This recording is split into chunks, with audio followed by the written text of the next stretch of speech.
Buen día, mi nombre es Ana Lucía Chávez Maldonado, soy ingeniera en alimentos y el día de hoy me complace estar con ustedes desarrollando el contenido de la semana número 15 del curso de microbiología. El tema que desarrollaremos hoy es el inciso 5.3 de la unidad 5 que trata sobre los beneficios de los microorganismos. El objetivo de la clase es identificar los aportes positivos que tienen los microorganismos. Si nos referimos a la historia, sabemos que en el siglo XIX, Louis Pasteur y Robert Koch descubren simultáneamente los beneficios y perjuicios relacionados con los microorganismos. A partir de ello, podemos deducir que existen dos tipos de microorganismos, los perjudiciales y los beneficiosos. En el caso de los microorganismos perjudiciales, son aquellos que nos provocan enfermedades como los virus, bacterias y hongos, que entran en nuestro cuerpo y atacan nuestras células, ya sea matándolas o robándoles al alimento. Al fin terminan provocando enfermedades. Entre los microorganismos perjudiciales tenemos los virus, que infectan otras células, modifican su metabolismo y son específicos a veces, es decir, solo infectan algunos tipos de células. Estos pueden ser destruidos por antivirales. Por otro lado, tenemos los hongos, que provocan infecciones cutáneas y mucosas y pueden ser destruidos por antimicóticos. Y en el caso de las bacterias, pueden invadir el organismo y liberar toxinas. Se dividen en cocos, bacilos y espirilos y pueden ser destruidas por antibacterianos, que son en su mayoría antibióticos. Y por otro lado tenemos los microorganismos beneficiosos, que por lo contrario de los anteriores son los que viven en simbiosis con el medio en el que se encuentren y tienen efectos positivos en él. Para el desarrollo de la clase del día de hoy, es importante que dejemos en manifiesto los efectos negativos de estos microorganismos perjudiciales. Estos microorganismos se denominan patógenos, es decir, son aquellos que producen enfermedades, provocando daño en el hospedero. Generalmente las bacterias patógenas son específicas, ya que un tipo de bacteria origina un tipo de enfermedad. Casi 200 especies de bacterias son patógenas para el ser humano, es decir, causantes de enfermedades. El efecto patógeno varía mucho en función de las especies y depende tanto de la virulencia de la especie en particular como de las condiciones del organismo huésped. Las enfermedades bacterianas mortales más comunes son las infecciones respiratorias, con una mortalidad solo para la tuberculosis de cerca de los 2 millones de personas al año. Sin embargo, ejemplificaremos algunas bacterias patógenas causantes de enfermedades infecciosas, como es el Clostridium perfringens, que es el microorganismo causante de la gangrena, que es una infección que causa la muerte del tejido, ocasionada por la irrigación sanguínea. Otra enfermedad provocada es la meningitis. Esta es producida por el microorganismo Neisseria meningitidis. La meningitis es una inflamación de las membranas de la médula espinal y el cerebro, usualmente a causa de una infección.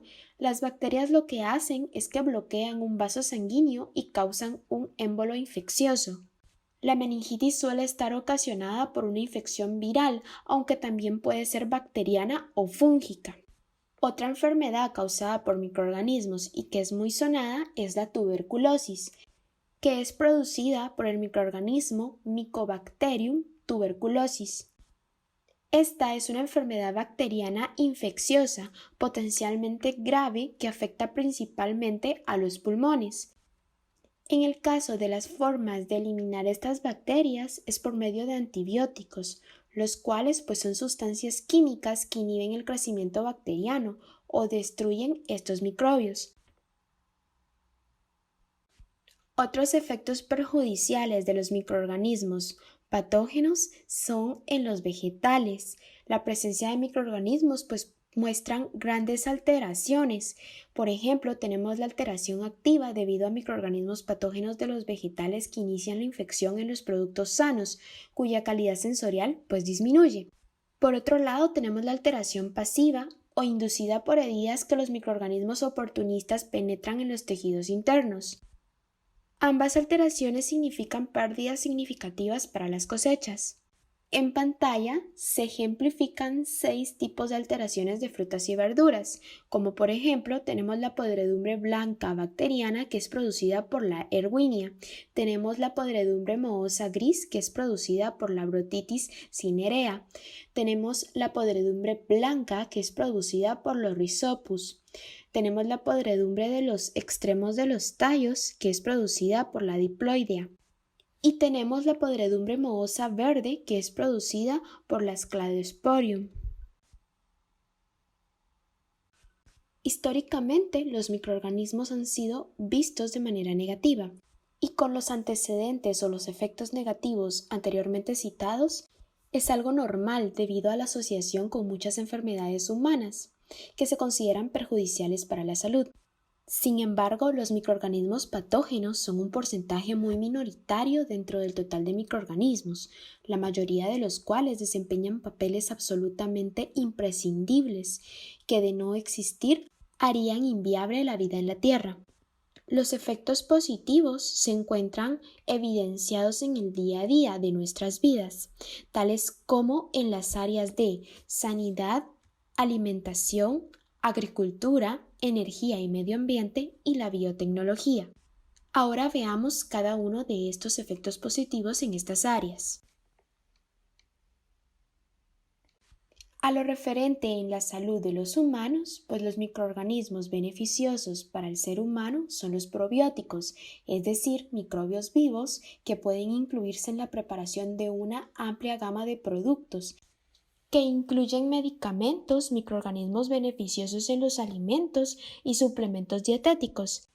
Por ejemplo, el uso del Lactobacillus acidophilus, que equilibra la flora intestinal y tiene efectos beneficiosos en el sistema inmunitario.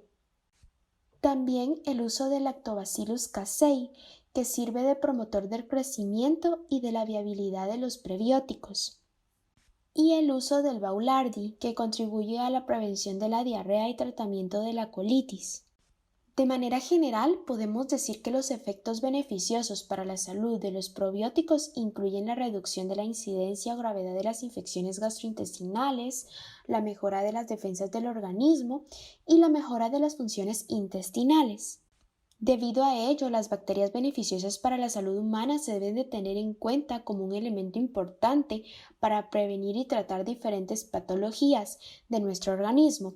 Por eso, los laboratorios químicos no cesan en su estudio y análisis, ya que en términos generales el aporte de los microorganismos para la salud humana radica en la identificación de nuevas enfermedades y la prevención y busca de algunas curas para ellas.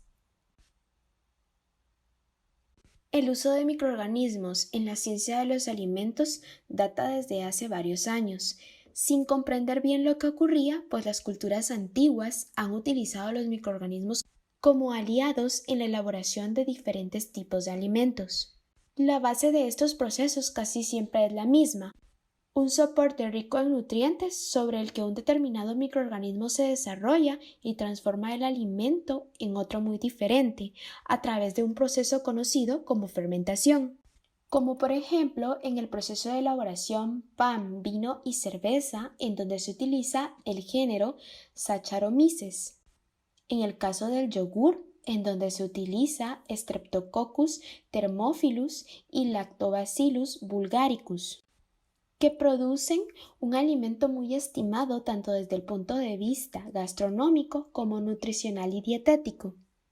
También en algunos casos los microorganismos desempeñan papeles muy específicos en la maduración de los quesos, por ejemplo, el color azul y aromas peculiares de los quesos azules, que son consecuencia del crecimiento de ciertos hongos del género Penicillium.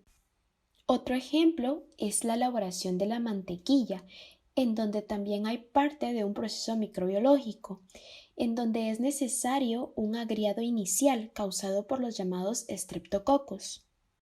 Y también los microorganismos son usados para obtener saborizantes y aditivos por medio de fermentaciones. También algunos microorganismos son beneficiosos para la agricultura, ya que muchos aspectos importantes de nuestro sistema de agricultura intensiva dependen por completo de actividades microbianas. Por ejemplo, muchas cosechas se deben al cultivo de plantas llamadas leguminosas, que viven en estrecha asociación con bacterias específicas que forman estructuras en sus raíces llamadas nódulos. Y en estos nódulos radiculares las bacterias convierten el nitrógeno atmosférico en nitrógeno fijado, que las plantas utilizan para crecer. El grupo de bacterias utilizadas para la fijación de nitrógeno es el de la Rhizobacterium. Por otro lado, tienen gran importancia agrícola los microorganismos que ayudan en el proceso digestivo en los animales rumiantes, como las vacas y las ovejas. Estos animales domésticos tienen un órgano digestivo especial denominado el rumen, donde una densa población de microorganismos realiza la digestión de la celulosa, que es el componente mayoritario de las paredes celulares vegetales. Sin estos microorganismos, las vacas y las ovejas no podrían digerir este nutriente, ni alimentarse por tanto de materiales tan pobres como la hierba y el heno. También intervienen en ciclos biológicos de diversos nutrientes. Algunos tienen la propiedad de solubilizar fosfatos y otros elementos presentes en la fracción mineral del suelo, como fijar nitrógeno atmosférico y poner estos nutrientes a la disposición de la planta. Los microorganismos son importantes en la producción de energía. Por ejemplo, el gas natural metano es un resultado de la actividad microbiana, pues se origina en el metabolismo de las bacterias metanogénicas. También los microorganismos se pueden usar para la eliminación de la contaminación creada por las actividades humanas mediante la bioremediación microbiana. En el caso del aporte de los microorganismos en la biotecnología, tenemos que decir que actualmente vivimos en el mundo de la biotecnología, que utiliza con frecuencia microorganismos modificados genéticamente para sintetizar productos de muy elevado valor comercial, ya que la biotecnología usa los instrumentos de la ingeniería genética, es decir, la manipulación artificial de los genes y sus productos.